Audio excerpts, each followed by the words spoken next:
Howdy doody. So we're back again. Thank you guys for joining me for another episode of Third Age Reforged multiplayer replay fun time.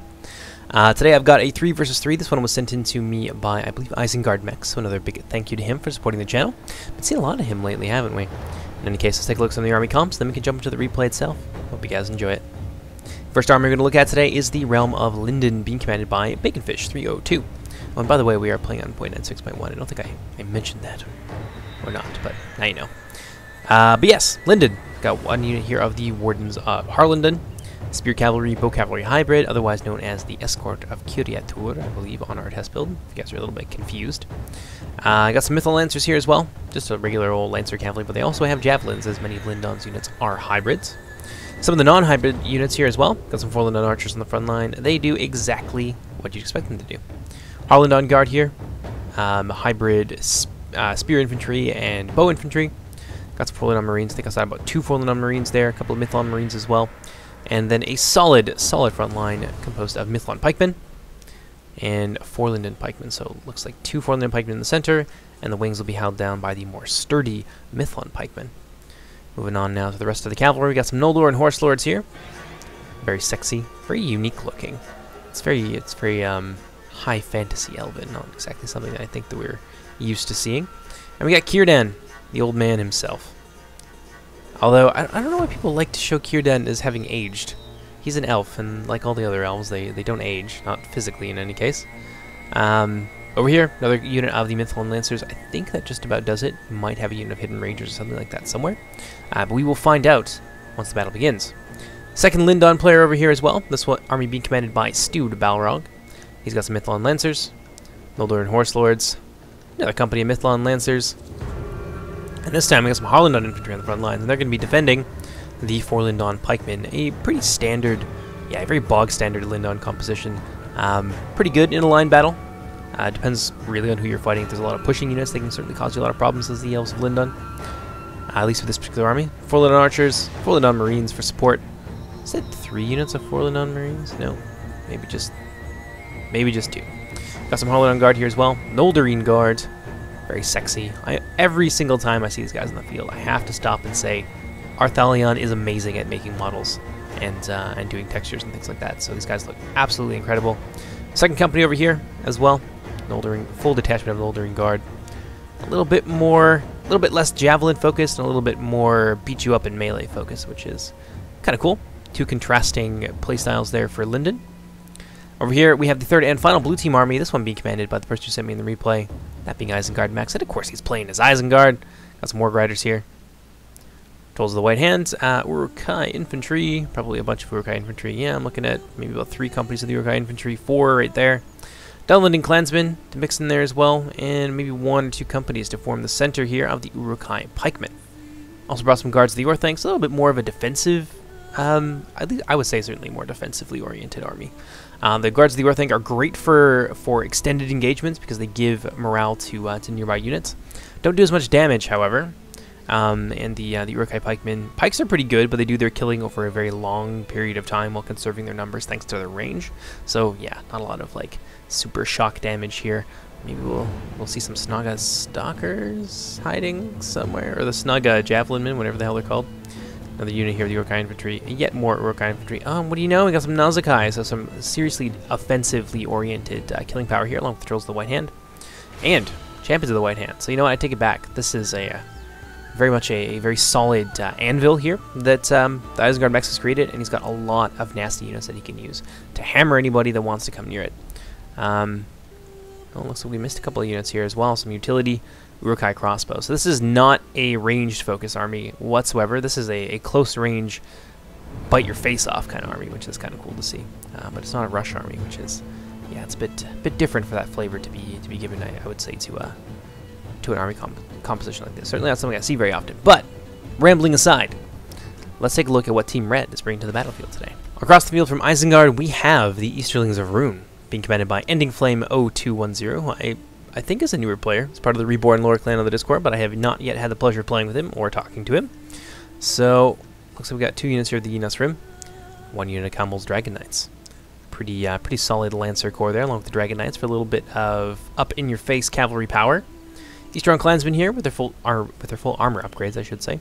Couple units of them. A nice little fodder unit for Rune, certainly useful for defending some of your more important units on the approach. If you want to take a more aggressive stance with Rune, which I recommend that you do. You can do quite well when you do that.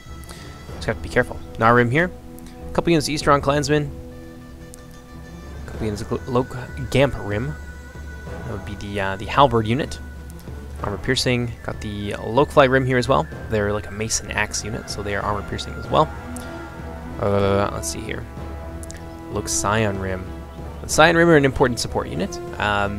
They, I think, are one of the few runic units that can actually inspire. Most of the runic units have quite high base morale, so the inspire isn't needed quite so much, but they do have it available to them in limited quantities in the form of this Scion Rim. I feel like there should be more here. We're probably going to see some Rangers, at the very least a company or two of Shadow Guard, perhaps. Although, it is worth mentioning that the Shadow Guard underperform a little bit just because they don't have fatigue traits, something that we missed when we released patch 0.96.1. So, yeah, it'll be better next patch, though, don't worry. Moving on now to his ally, we have the Witch Realm of Angmar, commanded by Forever Alone. He's brought some good and bad guard. Warg Riders, a front line here, very thinly stretched front line of loose formation pikemen. Lots of Witch Realm pikemen. On his other wing, he's got more gun and bad guard, Angmar Marauders. Warg Riders deployed equally on both wings. Angmar Halberds in the center. Witch Realm Blackguard. And some Trolls of Gundabad. And by the way, we might have a really cool new Trolls of Gundabad model that I get to show off to you guys pretty soon. Kind of just a bit of an aside there. Yeah, kind of reminded me of that. And another unit of Angmar Marauders over here. So from the looks of things, I'm going to guess that there's some Barrow Whites here as well. I'm almost certain that there's going to be. A little bit slow in 961, but makes for an interesting army comp. Yeah, and he's in loose formation already, and he's deployed about as close to his enemy as he can. So this looks like a rush army to me. So I think we're going to see Angmar rush down Linden. Let's move on now to the third and final red team army. We have Dol Amroth, being commanded by Rastlin. I don't know how he would prefer me to say that. But he has brought a Ballista. Tarnostian Guard, Adelon Halberdiers here, forming his front line. Doranernal Archers. Another mixed company here of Tarnostian Guard and Adelon Halberds. More Doranernal Archers. And then we go into the cavalry, which is where Dol Amroth really shines. I mean that figuratively, of course, because the weather effects are still acting up a little bit. Yes, we're going to fix it. I get people that ask me about this all the time. Yes, it is going to get fixed. We're going to find something that makes it work. So just hold your horses. Speaking of horses, Haven Knights. Knights of the Silver Swan. Second company of Knights of the Silver Swan. Ooh, Mercenary Crossbowmen. Something that Dol Amroth won't have access to in the next patch, so enjoy it while you can. But they do get some other cool additions, and I recommend you check out our 9.7 videos if you want to hear more about that. Haven Guard here. That's where Prince Imrahil himself is going to be hanging out. Haven Guard are going to be extremely, extremely useful for keeping the rest of this interesting chevron-shaped formation in order. Whew, lag. Anyway, in order. In case that got cut off. Black Swan Vanguard here as well. A little bit more AP. A lot of AP here. Yeah, that's just about going to do it for the army comps. Let's go ahead, jump into the replay. Oh, damn that lag. Hope you guys enjoy it. So immediately Dol Amroth is going to pull back, probably because they're very, very close to the Forland Archers, and that's never a place that you want to be. No reason for them to take that on the chin. Although it seems like the Forland Archers have other designs, and they'd rather shoot here at the Doranernal Archers. Probably not going to do a whole lot for them. Elves tend to have a little bit more limited ammunition. Oh, that lag. That's really pissing me off. They tend to have a little bit more limited ammunition in 0.96.1, I think, for a fair amount of units. What's Rune up to?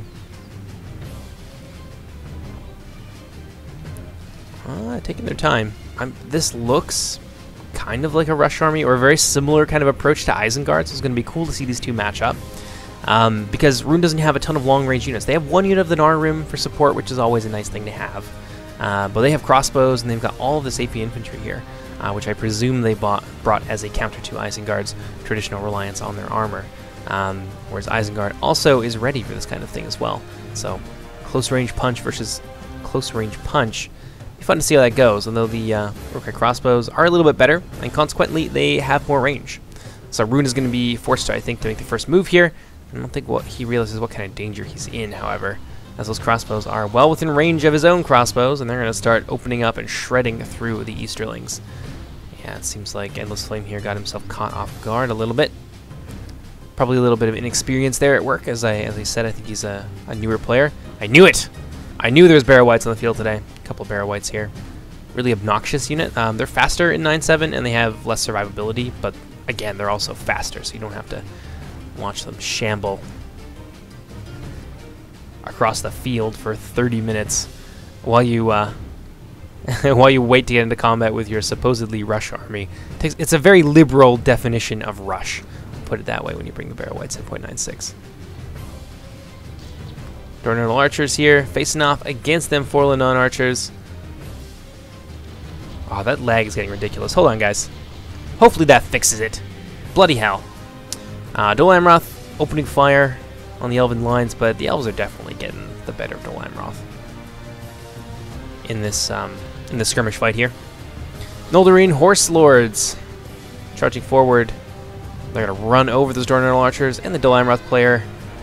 This is... I'm thinking we've got a new player here as well, because the Amroth player is very, very slow to react and making mistakes that you would not make if you were a experienced player, like overextending this line here and expecting that just because there's cavalry not there right now doesn't means that there will be no cavalry there at all. So you're safe, right?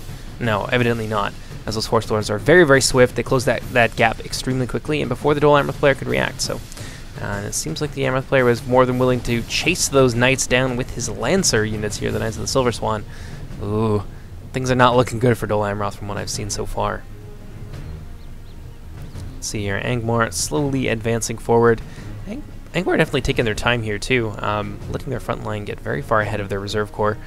Not generally something you want to do. What do we got over here? Easterlings are going to be the first into the fray. And instead of using their crossbows to soften up the Isengard front line, they're just going to rush in there, straight into the loving embrace of the Uruk-hai pikemen, which is going to be a bad thing. One of Rune's big faction flaws, let's say, is that they don't have pike units. So it can be hard for them to deal with pikes from the front if they're not using pushing units or they don't have some other trick up their sleeve. So simply rushing in like this against Isengard and hoping to overpower them when they have that long-range infantry support, it's not worth it. It's going to result in a massacre, which I think is what we're seeing here. Yeah, and the Runic player just kind of came in a big blob, so now they're being surrounded by Isengard and poked to death by those pikes. Not how you want to play Rune. Definitely, let's slow this down here. Let's talk a little bit about this, because I've seen this mistake quite a lot recently, even from veteran players. A lot of people will take a pike fight head on, even if maybe they don't have the same amount of pikes, or they have as many. If you can help it, why take pikes head on? Why not, instead of rushing in here like we can see the Runic player has done, why not try to break up their formation? Why not try to go around the wings, for example, and expose them to some of your more important units, like these crossbows here, who can be an extremely useful asset for evening the odds, especially when you're playing as Rune. Anyway, we'll talk more about that later. Camel Shadowbows here. Somebody's general just died. Might have been the Isengard general. Camel Shadowbows revealing themselves and getting charged down by Mithlon Lancers. Mithlon Lancers being focused by the Eastron crossbowmen, who are far too far away to help their main line. Mithlon Lancers is going to veer off immediately and go for a rear charge against Rune. And I don't think Rune is going to have the presence of mind to turn around and face them, which is kind of what you want to do when you're getting charged. It gets your melee bonus active for you. It's a big, big deal. Mithlon Lancers maybe bugging out of that fight, instead going for the Camel Shadowbows, one of the few units that could have potentially turned this fight around. And now I think we're starting to see the demise of Rune as the Eastron clansmen begin to break, and the Loke Flygram and heavier units are going to be soon to follow. Rune's center is broken here, which leaves both of their wings free to be surrounded at Isengard's leisure. So, sucks for them. Let's see how things are going on the other side. Witch Realm of Angmar. Ooh, really pressing Linda and catching Stewed Balrog's archers out in the field here with his Gundabad guard. And look at this. This is glorious. Let's turn this up. Actually, let's turn it up to 1x speed. Linden Javelins opening up on the Barrow Whites. They're going to soak up that deadly Javelin fire like nobody's business. That's exactly what those kinds of units are here for. Some Goblin Band, which I didn't see because they were hidden. Charging in here against a Mithlon pike line. Not a good idea. But there are some pikes nearby to support, so I suppose all they really have to do is just keep these guys busy. And now let's contrast this a little bit with what I was talking about before. Now, Angmar doesn't have the same amount of pikes to match Linden.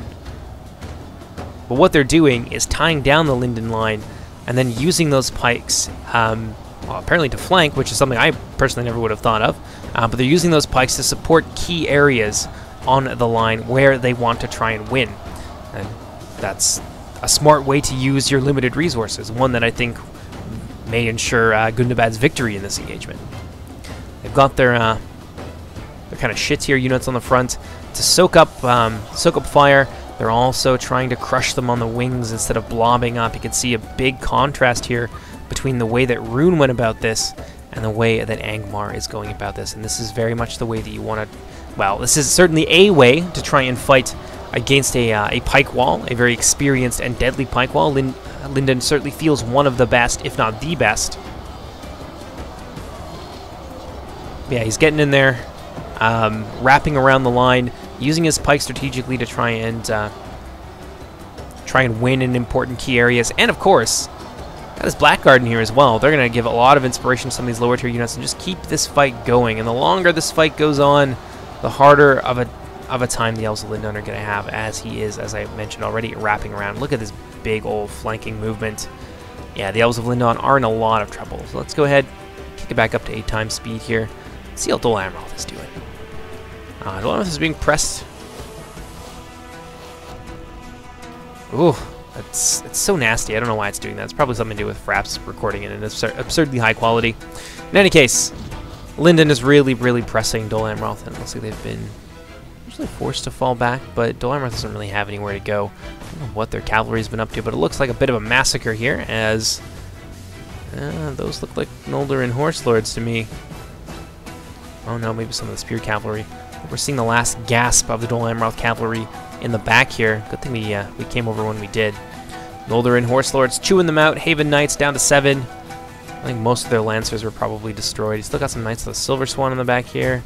Mercenary Crossbowmen, so they do still have some cav, but it appeared to me that the Dol Amroth player didn't really know how to use them terribly effectively, as evidenced by the fact that he threw some Knights of the Silver Swan at the Elven Knights, which was never going to go well at all. Now it's going to come down to an infantry fight, and well, yeah, they do have some pikes.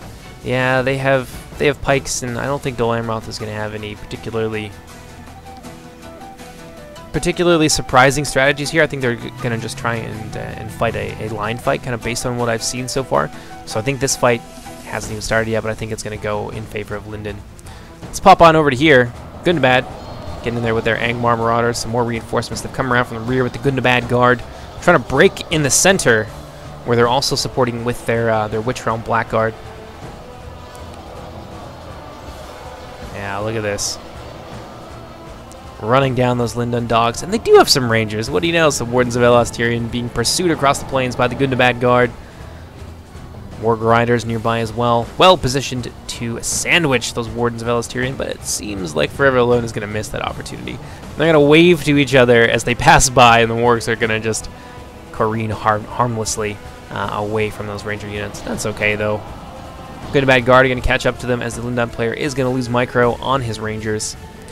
Mython Lancers over here fleeing in the face, I think it's probably of some of these Gundabad units, but this looks like the one place in the line where Linden is kind of poised to maybe bring it back into win, but so far things are going very, very poorly, and Linden's line is, of course, being crushed in the center and rolled up on their right. So I think this is a foregone conclusion, and Linden is going to lose this one. We got over here is Mython Lancers.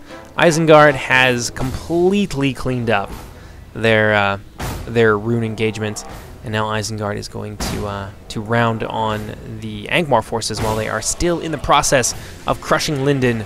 They are very, very close to having completely defeated the elves. But this left wing here, we were looking a little bit earlier where things were not quite so dire. The left wing is holding on, so Gundabad is going to have to fight this out for a little bit longer, and won't be able to bring their full strength against the Isengarders, which is a fight that I think they'd be fairly even in winning. Rune did an okay amount of damage. Let's go on here. Pulling on pikemen, about to collide with the Dolaamroth men-at-arms. Ooh, nasty javelin volleys. And I think a little bit of friendly fire there from the Mythlon pikemen.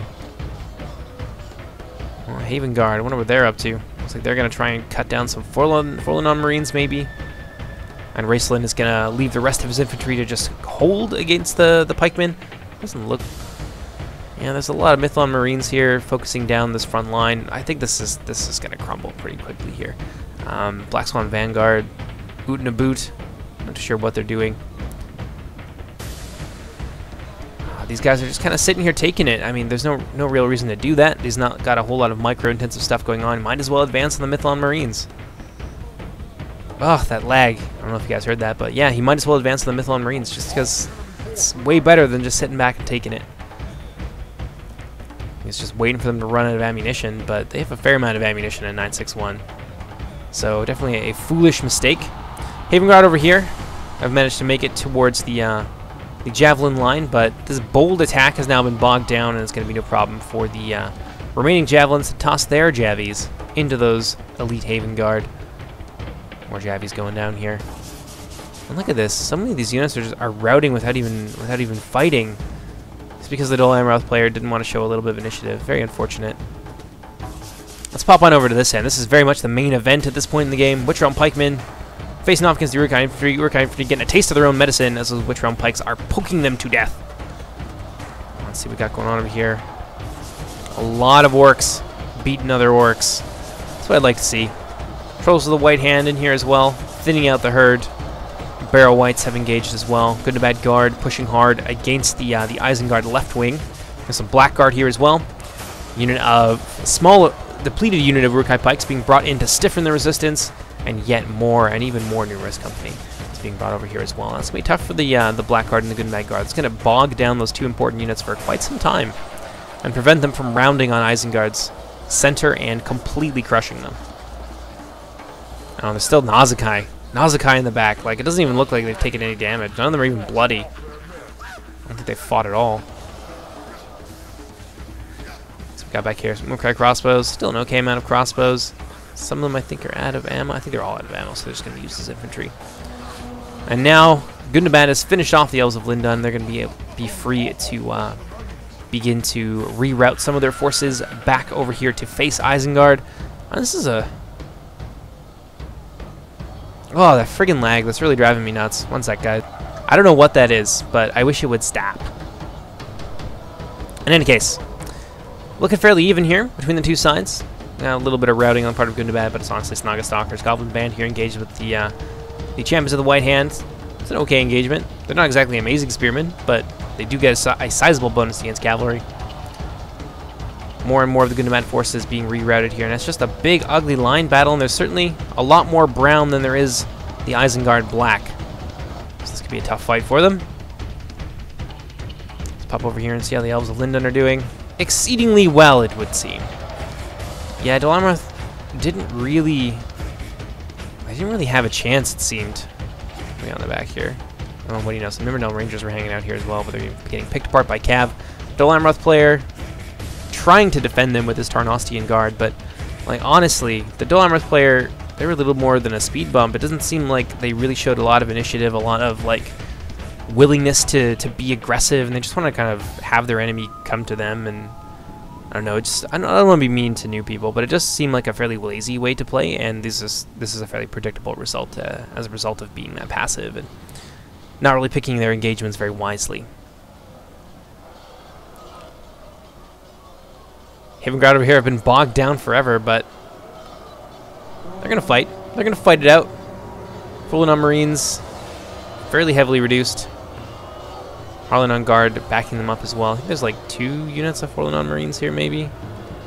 They're both fighting in 1 unit of Haven Guard. I love this like encirclement thing, though. It looks really cool. Anyway, let's pop back over and see how things are faring with Gundabad. Gundabad now under assault from the rear by the Noldoran Horse Lords. I think this might be all she wrote. If they were just left to their own... Ugh. So aggravating. I'm sure it's irritating for you guys as well. But if Gundabad was left to their own devices, I think they might have been able to just grind down Isengard through sheer attrition. They've got numbers. They have some decent units around here, but now that they're being charged in the rear, Where were these pikemen the whole time? That's what I want to know. Champions of the White Hand taking bites at the rear of the Gundabad army. Some Urukai pikemen. Don't know how they got here. Definitely took a wrong turn in Albuquerque, but they were somehow allowed to be brought behind the Gundabad position. Yeah, if Gundabad was able to defend their wings and their back a little bit better, I think that this is a fight that Gundabad could have won, but from what I'm seeing right now, this is looking like it's going to be blue team victory for sure.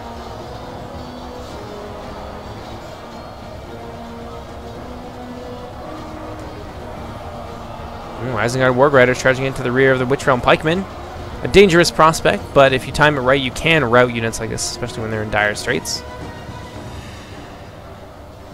A few of those wargs are going to die, but at this point, we know which way the wind is blowing. Got some breakage in the center. It's probably just going to come down to the Barrow Whites fighting forever until they're slowly driven into the dust. Banished back to the Netherworld, if you prefer. Well, Lyndon has won against Dol Amroth. Fairly predictably, I think. There's a lot of dead Dol Amroth forces. Well, let's go ahead and kick it up to full speed. 2 times speed now. Gundabad is holding on. At least here against some of the worst that Isengard has to offer. In their center, though, oh yeah, more cav charges. Barrow Whites are getting beat down. The Nazakai are in the fight as well. There goes the Gundabad General.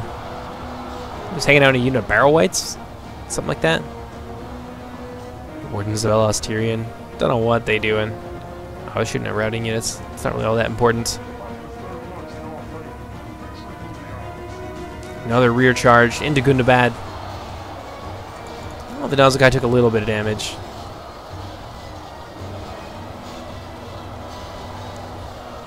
It's weird. Oh, never mind. I thought it said like 77 or something. I was like, did the Nazakai gain men? Did Isengard do so well that they actually spawned more Urukai? Nah.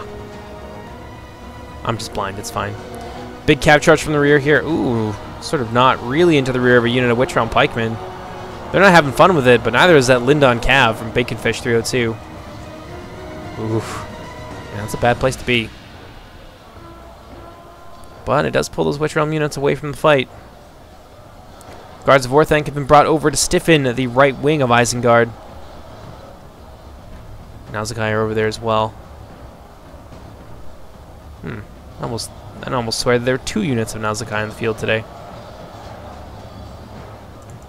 But yeah, this is just a long, grinding process of grinding the Barrow Whites to dust, which is part of the reason why we're changing them.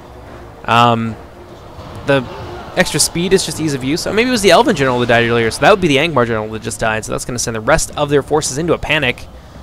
Game over for them. Barrow Whites not so slowly dying. The cav charge there from the Noldoran Horse Lords. Going to wipe out that unit of Barrow Whites. Well, let's go ahead. Hit that fast forward button. We're coming down to the last couple hundred frames here. Just a few Barrow Whites still left on the field. There might be one over here or something. And that's going to be all she wrote.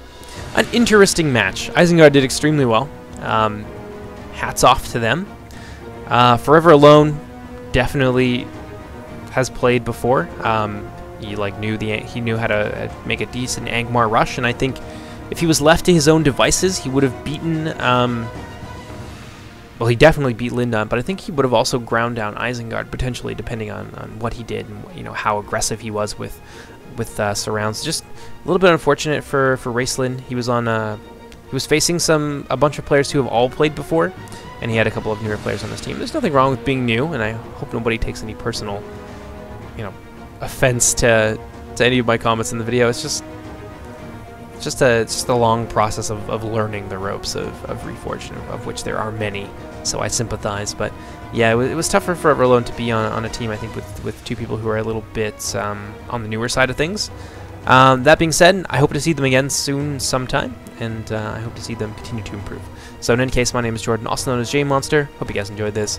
I'm going to show you the casualties real fast before somebody down there has a Yeah, it has an aneurysm.